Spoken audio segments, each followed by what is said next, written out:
হচ্ছে গণভোটে গণভোটে গণভোটে প্রিয় ভাইরা, গণভোটে হ্যাঁ হচ্ছে আমাদের মুক্তির সনদ।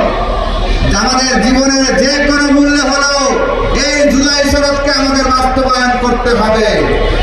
যদি আমরা জুলাই সনদ বাস্তবায়ন করতে না পারি, যদি গণভোটে জুলাই সনদ বিজয়ী না হয়, যদি গণভোটে হ্যাঁ বিজয়ী না হয়, তাহলে একটা সময় যেভাবে আজিজুল হক কলেজ থেকে বিসিএস ক্যাডার নিয়োগ হতো, ঠিক একই কায়দায় নির্দিষ্ট দলের ব্যক্তিরা পিএসসির মাধ্যমে সরকারি চাকরি পাবে। জুলাই অভ্যুত্থানের ছাত্র সমাজ আবু সাইদের উত্তরসূরিরা মেধার রাজ্যে এই ধরনের কোনো ঠাঁই হতে দেবে না।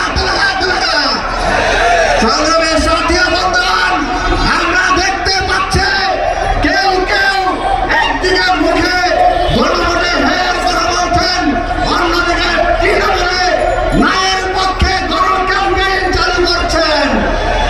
এটাই প্রমাণ করে আপনারা দুদককে পকেটে পুরতে চান।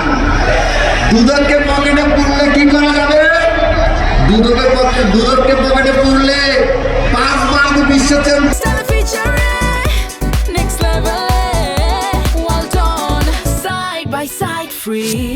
হয়েছিলেন, সেটি থেকে রাখা যাবে। দুদককে পকেটে পুরে গেলে কি হবে? খাম্বার নামে যে দুর্নীতি করেছিলেন, সেই দুর্নীতি বন্ধ হয়ে যাবে। দুদককে পকেটে রাখতে বললে কি হবে? খাওয়া ভবন কায়েম করে যে 10% সরকার করেছিলেন, সেটি বন্ধ হয়ে যাবে।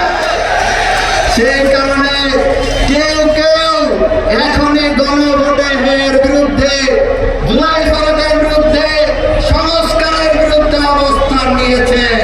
তাদের এই ষড়যন্ত্র, তাদের এই চক্রান্ত ছাত্র সমাজ সফল হতে দেবে না। সংগ্রামী সাথী বন্ধুগণ, একটা দল আজ ক্ষমতার খুব কাছাকাছি চলে এসেছে। ক্ষমতার এতই কাছাকাছি চলে এসেছে তো মোল্লার ওসিলায় সিন্নি খেলা মোল্লা চিনলা না। যেই ছাত্রের, যেই শিক্ষার্থীদের, যেই জুলাই শহীদদের রক্তের উপর দাঁড়িয়ে তোমরা ক্ষমতার কাছাকাছি আসছো, তাদের সাথে তোমরা বিশ্বাসঘাতকতা করতেছ। এত সহজ না পার করা।